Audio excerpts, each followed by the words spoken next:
भगवद गीता अध्याय 3 कर्म योग श्लोक 16 से 17।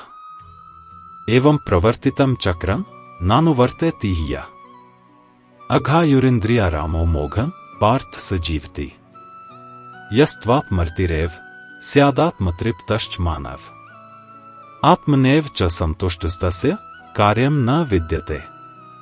जो मनुष्य इस प्रकार स्थापित किए गए कर्म के चक्र का पालन नहीं करता और केवल इंद्रियों के सुख में रमा रहता है, हे पार्थ, वह पापमय जीवन जीता है और उसका जीवन व्यर्थ होता है।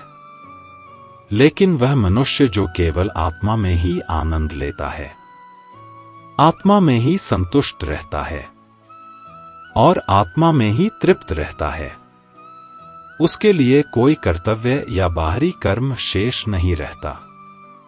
अब श्री कृष्ण हमें जीवन का एक गहरा संदेश देते हैं। वे कहते हैं, जो व्यक्ति इस ब्रह्मांडीय चक्र में सहभागी नहीं होता और केवल अपनी इंद्रियों के सुख में डूबा रहता है, उसका जीवन पाप में होता है और व्यर्थ चला जाता है। यह चक्र क्या है? यह सिर्फ प्राकृतिक नियम नहीं है, बल्कि एक आध्यात्मिक दर्शन है जो लेना और देना, भोग और अर्पण के संतुलन पर आधारित है। अगर आप इस सृष्टि से हवा, पानी, भोजन, ज्ञान और सहयोग लेते हैं, लेकिन बदले में सेवा, कृतज्ञता या समर्पण नहीं करते, तो आप इस दिव्य चक्र को तोड़ते हैं।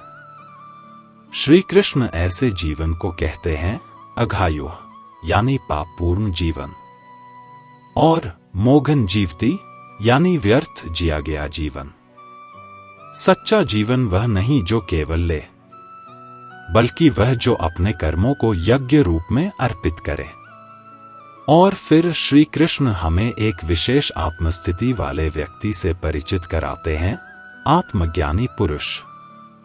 वे कहते हैं, जो आत्मा में ही आनंद पाता है, आत्मा में ही संतुष्टि महसूस करता है और आत्मा में ही तृप्त रहता है, उसके लिए बाहरी कर्तव्य अब कोई बंधन नहीं होते। इसका यह अर्थ नहीं कि वह कुछ करता नहीं, बल्कि अब उसके कर्म किसी लालच, अपेक्षा या अहंकार से प्रेरित नहीं होते। उसका प्रत्येक कार्य अब सहज है, शांत है, सेवा और प्रेम से भरा हुआ है। जैसे बुद्ध, वे संसार से कुछ पाना नहीं चाहते, लेकिन फिर भी करुणा से प्रेरित होकर कर्म करते हैं।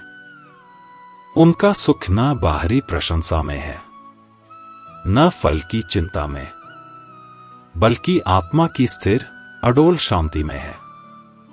श्री कृष्ण कहते हैं, जब तुम आत्मा से पूर्ण हो जाते हो, तब कोई भी कर्तव्य तुम्हें बांधता नहीं, तब कर्म बंधन नहीं बनते, वे एक सहज अभिव्यक्ति बन जाते हैं।